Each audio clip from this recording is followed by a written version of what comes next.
No worries. Okay.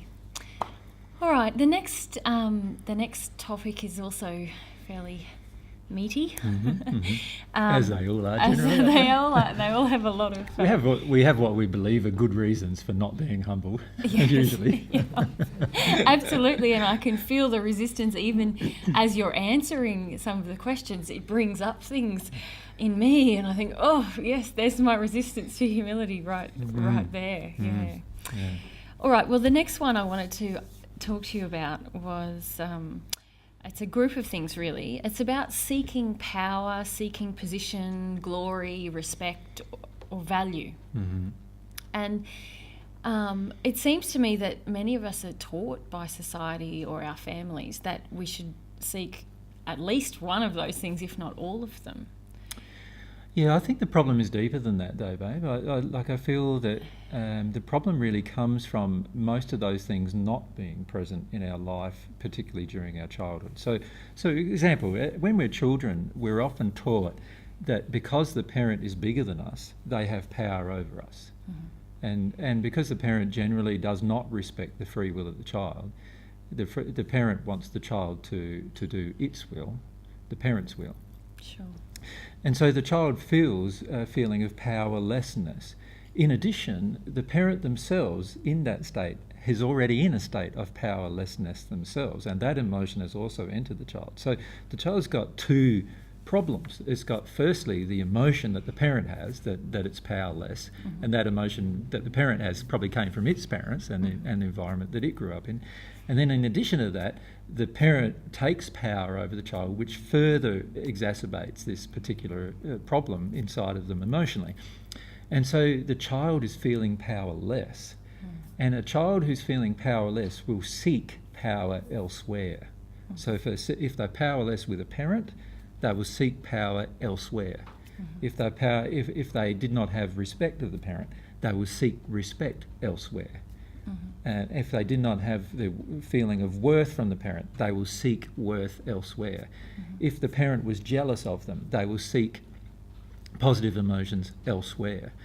And so all of these particular things, our seeking power, glory, position, wealth, and so forth, all of these seeking emotions that people have, that they believe drives their desires, but they're not pure, because they're driven by the underlying lack-based emotion, the opposite emotion that exists within the individual. And these emotions drive so much unloving behaviour on this planet because we're unwilling to feel the hurt of the deeper emotion, the grief associated with the deeper emotion. So we have the grief associated with powerlessness. We're afraid to feel that grief, so we have a layer of fear over the top of that grief. And then we enter the addiction of seeking power so that we don't have to feel the fear associated with the lack of power. For example. And all of those emotions you mentioned, they all have the same relationship. So when we seek power, glory, value, respect outside of ourselves, is that always a resistance to humility? Yes, always. We never do that in a pure state. No, a person who's truly humble never seeks any of these things. Those things might come to that person, but the person doesn't seek them, right? There's a difference between seeking them or desiring them than them coming through a natural process. For example, if you are passionate in a certain field of endeavour and you are so passionate that you finish up discovering new things that the world has never seen before, then it's highly likely that you'll finish up gaining the respect and the honour and other emotions from other people because they honour your achievement, but not because you are driven to get it. A person who's truly humble and in a state of true desire and love will actually not be doing it because they want to get that power or position, but rather they'll be doing it because it's their love. It's what they love doing. And because they love doing it, it happened. Right? Now that is a state of humility. A state of a lack of humility is seeking prominence, power, glory, attention, approval, and so forth, by taking specific actions in order to get those particular things. We see this happening with a lot of people who want to be music or singer professional singers, or who want the glory and attention of that kind of a world. They are driven by very, very dark, unhealed emotions associated with a lack of respect, a lack of attention, a lack of approval. And instead of feeling those emotions, they are driven to get the attention that they desire. And some of them, we know, are willing to sacrifice anything for it. They'll sacrifice their own sexual integrity. They'll sacrifice their relationships. They'll sacrifice their personal self in terms of their looking after themselves, even physically and emotionally. They'll take drugs if the people they want the approval from are taking drugs. They'll do anything that their environment dictates if they want to be successful. And this is how much people are willing to sacrifice inside of themselves in order to seek these particular emotions, which indicates how high the level of grief associated with not having these particular feelings comes from their childhood. That they're unwilling to feel, that they don't have any humility towards. So that's the relationship with humility. We would be avoiding, through taking these actions, we're avoiding quite a lot of emotion. Yes, every one of these actions is an addiction to help us avoid our fear associated with the grief, the deep grief, that every one of these emotions are being driven by. Every one of these desires are being driven by.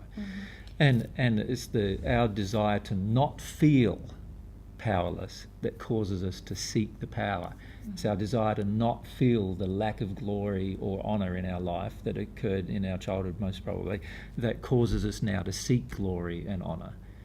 But a person who's humble doesn't seek those things. They just engage their desire for love, they love what they do, and if glory comes along, it comes along. But if it doesn't come along, they're not disappointed. Because they're motivated by a different... Because they're motivated by their desire to do what their love is.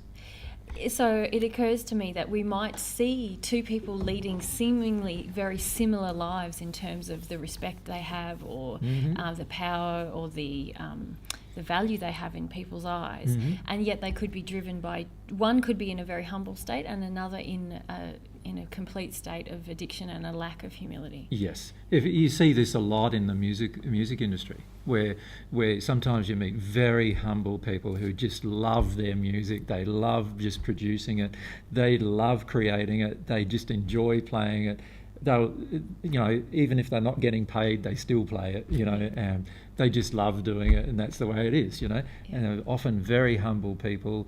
They're not trying to prove anything. They're not trying to sell anything. They're not trying to make money out of it. They're not trying to get attention or approval or glory from it.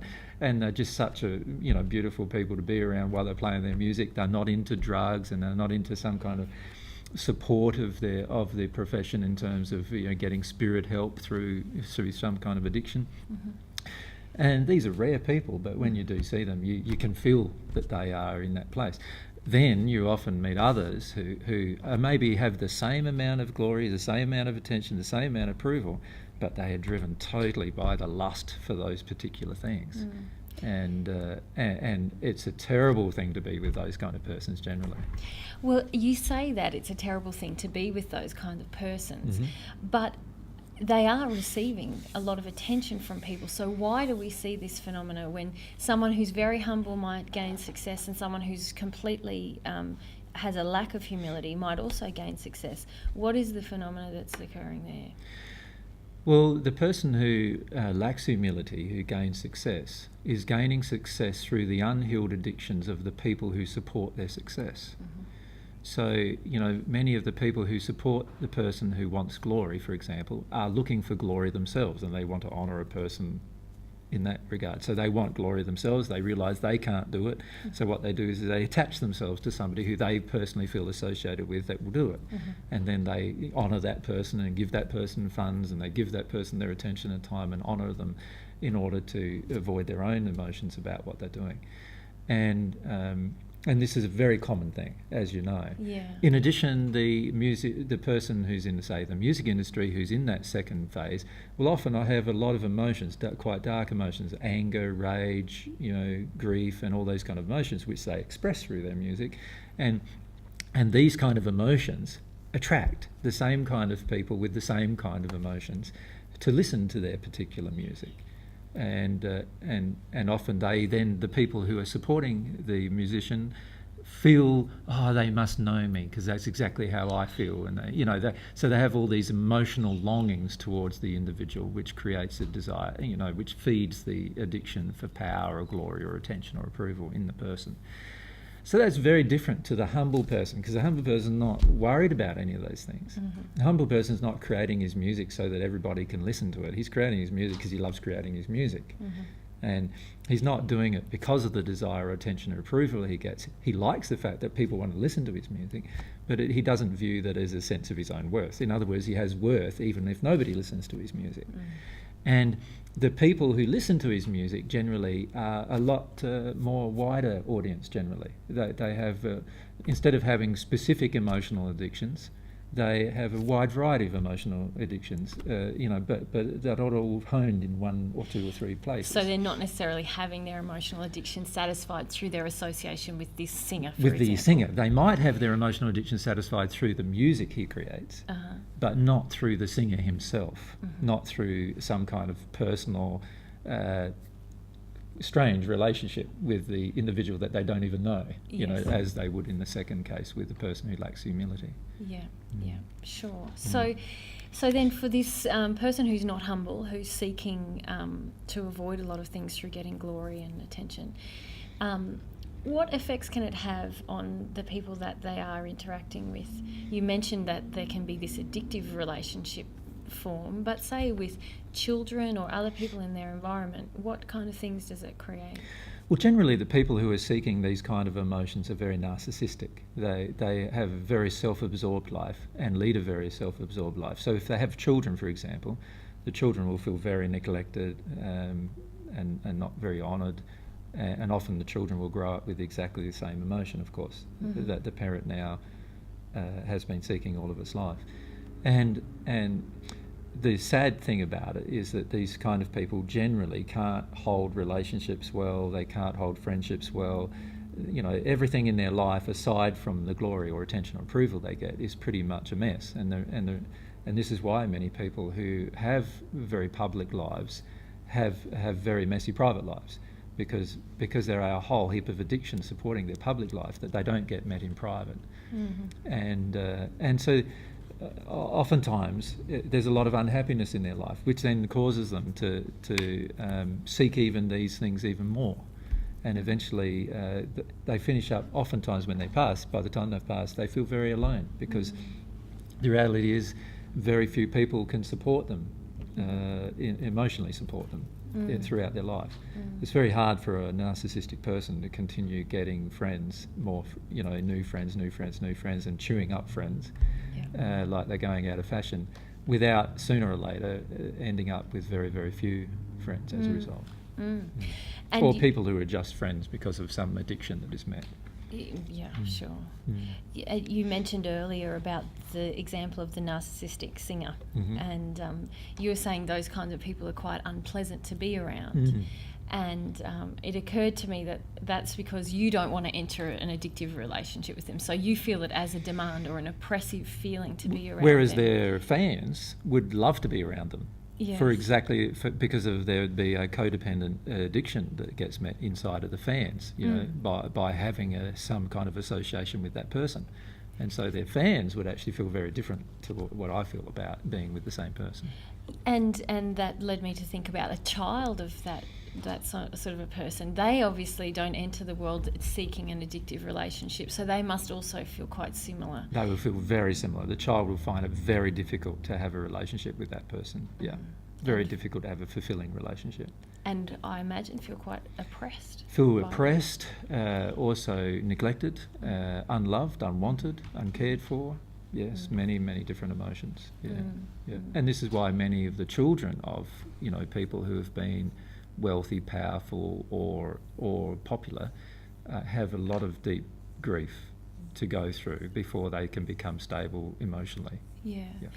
And is that also why we often see substance abuse in Yes. those kinds of situations? Yes. Yeah. Substance abuse is often a result of, it's another layer of adding physical addictions to the process, besides the emotional. And addiction.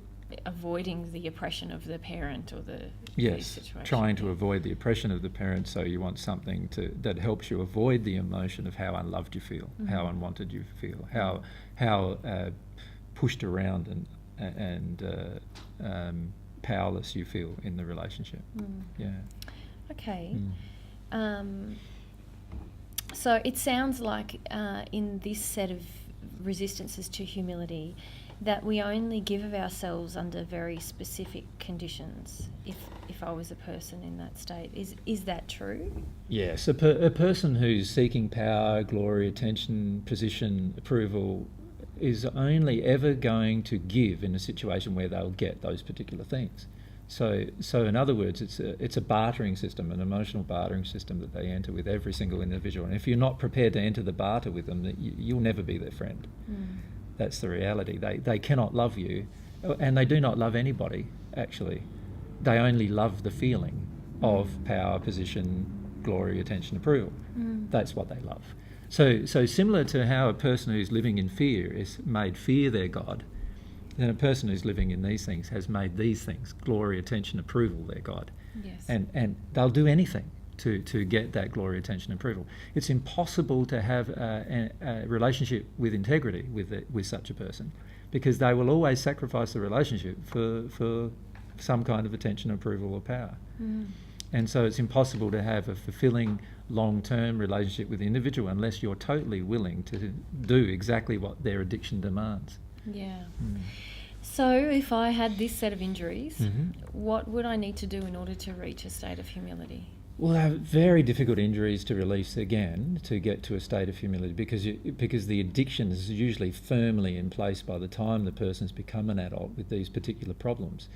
Their world around them is trying to loosen up this problem and help them to feel it. But unfortunately, the addiction is demanding, no, I want to only create a life that will give me these particular results.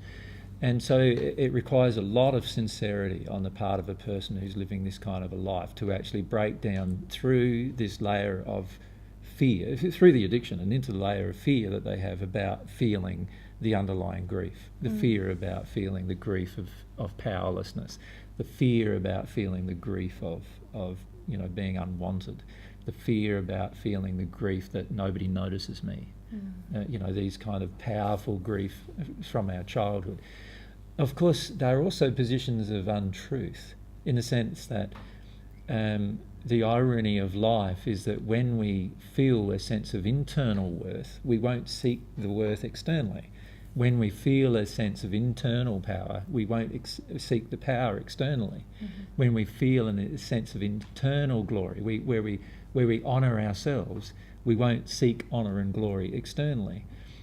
And so, in the end, there is this healed position that we have to reach, emotionally healed position, where we have a feeling or a sense of internal power, a sense of internal worth.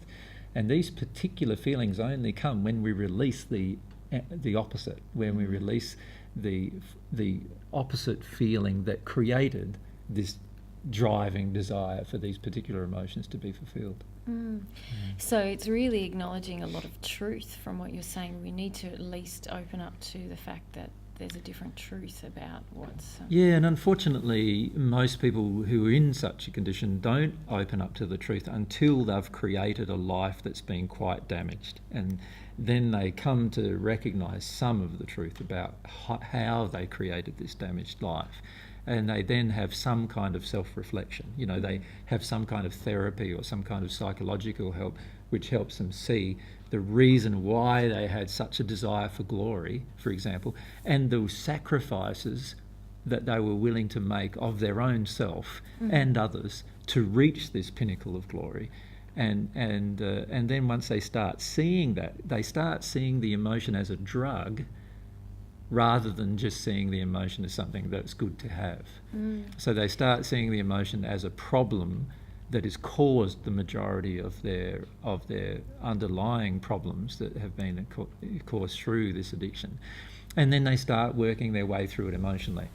And it's rare for a person to consciously see that, oh, I'm seeking power, and then to consciously work their way through their fear and into their grief of how powerless they feel, without there being some kind of negative external effects in their life first. Yeah, because we've given the example of someone seeking fame and glory in the big wide world. Mm-hmm. But I also see that many people set themselves up in positions of power, glory, respect and value in terms of their own family. Mm-hmm. They're the head of the household, they're the father, the mother, the wise old grandparent who has really created many of these things in a way that perhaps gives them less feedback about it. Yes, and unfortunately, like we were in Brazil recently, and both of us noticed there, didn't we, the power of the mother, the matriarchal system there, where the mother believes that everyone in the family has to eventually basically just do what she says or do what she wants, and she's glorified. And she's glorified as this beautiful woman as a result of that. And the reason why is that she has inculcated into her children this very, very strong desire to please her.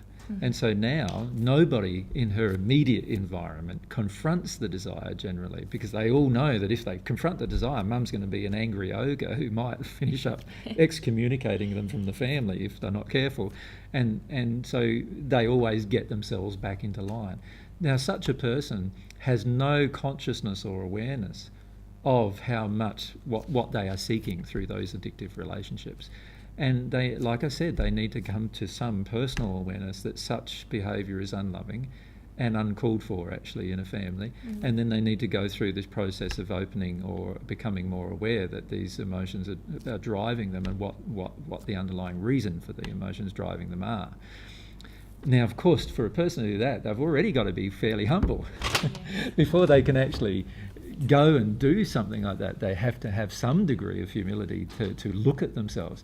And it's rare for such a person to do that. And, you know, when we were in Brazil, we talked to some spirits who had passed into the spirit world, and I asked them where their families were, and they couldn't find them. And so what they did was they adopted another family on Earth so they could do the same thing to it, not asking themselves the question, why has my family deserted me? They've all passed. Like, why have my family deserted me? Well, don't you think it's got something to do with how oppressive you are? And once we started talking about that with that group of spirits, and sort of taking them through the process of what was actually happening, there was initially a lot of resistance, just like there would be with people on the earth in the same condition. And so really the family is a place where we might breed these kinds of addictions in ourselves or in our children. I'm thinking now of the favoured child, the golden child, or the long-wanted child, or the child that suddenly they're born and they're already given a lot of power, attention, and glory. And many of these golden childs grow up being very narcissistic, doing some very damaging things. Some even turn to rape and murder and other very damaging actions as a result of their, being treated with this, favoritism that is developed within them. So it's going to take a lot of humility for someone to really begin to look at themselves and look at what is the attention that others are giving me. Does it give me a sense of feeling glorified or superior? And or I suppose, what are the results in my family? If I've had a family, do I have children who do substance abuse or are finding it difficult to live in their life? They would be maybe some of the indicators I would look for. Would you say? But also, I feel in these situations, you get this sort of situation where you feel a person who is truly humble feels a sense of when they're being honoured for something they have actually done, or whether they're being honoured in a worshipful way. Yes. And there is a very, very big difference between this worshipful honouring or glory or attention or power than being honoured for what you have actually achieved. Now, a person who's humble will accept being honoured for what they have actually achieved, but they would reject being honoured for things they have not achieved, right? and they actually would not agree with or enter into the codependent addiction emotionally for things that they have not achieved. And they'd also recognise the holes or the problems that they have in their own life or their own family or whatever it is as well. So when we're truly humble, we may receive honour, but it will be for what we've actually done, not for what everyone imagines we've done, not for what everybody thinks we've done without any assistance. And we'll honour the assistance we've received as well if we're truly humble. So there are ways to see whether the honour that we're receiving or the glory or attention or approval we're receiving is actually based around a real emotion or whether it's based around some kind of addiction.